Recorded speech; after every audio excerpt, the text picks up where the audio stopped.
Sveikučiai, čia tęsiu prieš tai buvusį video.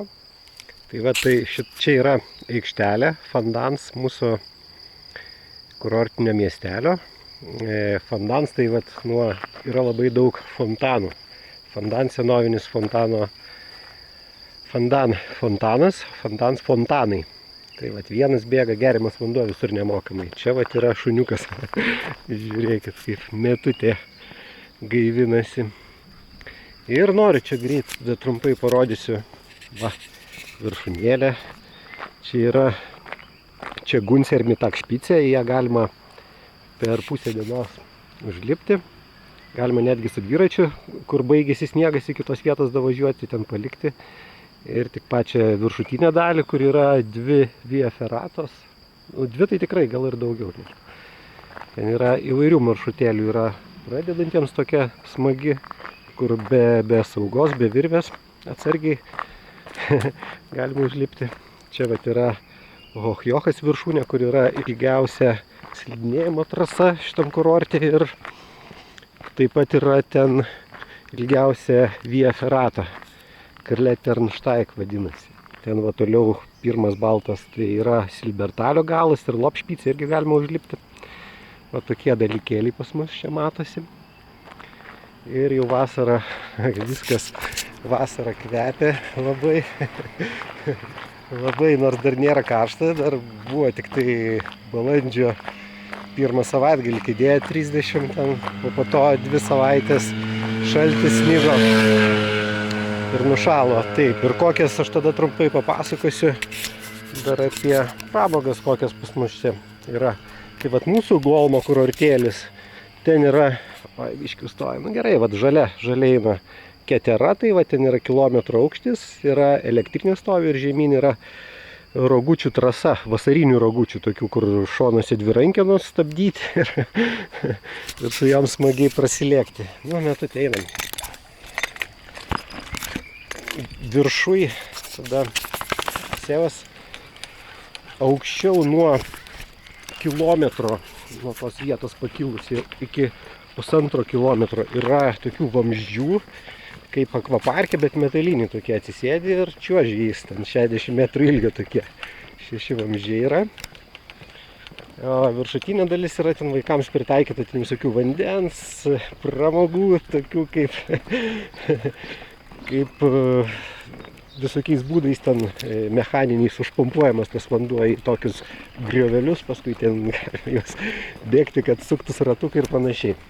Žodžiu, yra toks pažintinis takas, taip gal pavadinti, ten, kur yra daug stotelių vaikams įdomių su visokiom pramogom. Tai mūsų šitas kurortėlis Golm yra šeimom orientuotas, dar yra vienas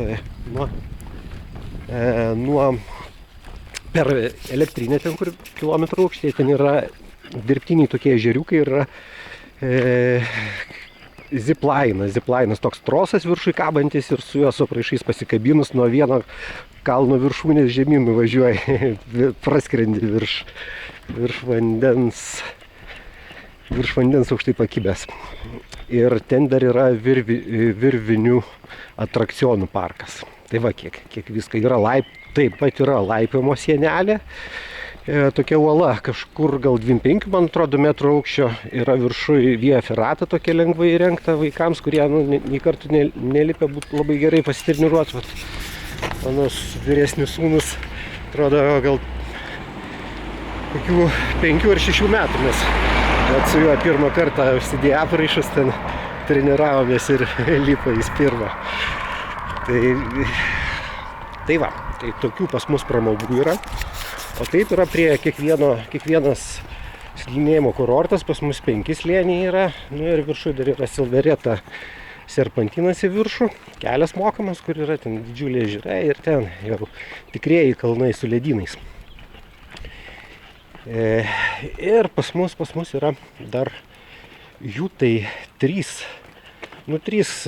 ilgai dirbantis vasarą, lengvai pasiekiami. Lindaver Hütte ten yra nuo keltuvo per 1,5 valandos galima prieiti. Čia galima su autobusiuku į šitą slėniuką užvažiuoti. Ten viršuje yra Henrik Heuter Hütte 1700 50 metrų, neatsimenu tiksliai, kažkur apie 1008 aukštyje. Ir šalia yra ten gerų, yra saula viršūnė su tokiais rimtais uoliniais maršrutukais. Yra Via Ferrato, yra Cimba viršūnėlė, vietinių Matterhornų vadinami, labai populiari, bet ten nėra tokių, kad ten, žodžiu, reikia lipti minimum su viena virve ir geriau ten dviem, kad paskui lengviau nusileisti. Ir jau ten, jau geriau ir batelius turėti. Galima, aišku, ten ir kas kietas, tai ir su alpinistiniais batais užvaryti. Tai va, tokių vat yra pas mus, jeigu trumpai, pramogėlių. O viršui užvažiavus dar ten galima iki Liunerzė nueiti, į kitą slėnį, Brantnertalį. Ir ten yra Liunerzė kalnų ežeras 2000 aukštyje, populiariausias Vorarlbergo ir šitos Austrijos dalies turistinis taškas. Jis irgi jau turėtų šį savaitgalį atsidaryti ir iki ten iki spalio kažkur vidurio gal veikia, kol jau ten sniego neužverčia.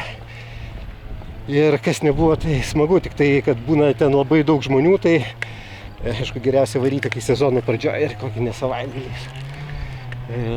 Taip pat galima ten gerų koncertų visokių su ilgom alpiniam dudom, kai groja ten susirinkę iš ten 4-5 valstybių suvažiavę muzikantų didžiulis kiekis. Ir kur tokiam kaip cirke akustika pritrenkianti kitoj pusėj, ten už daug kilometrų einant girdi puikiausiai.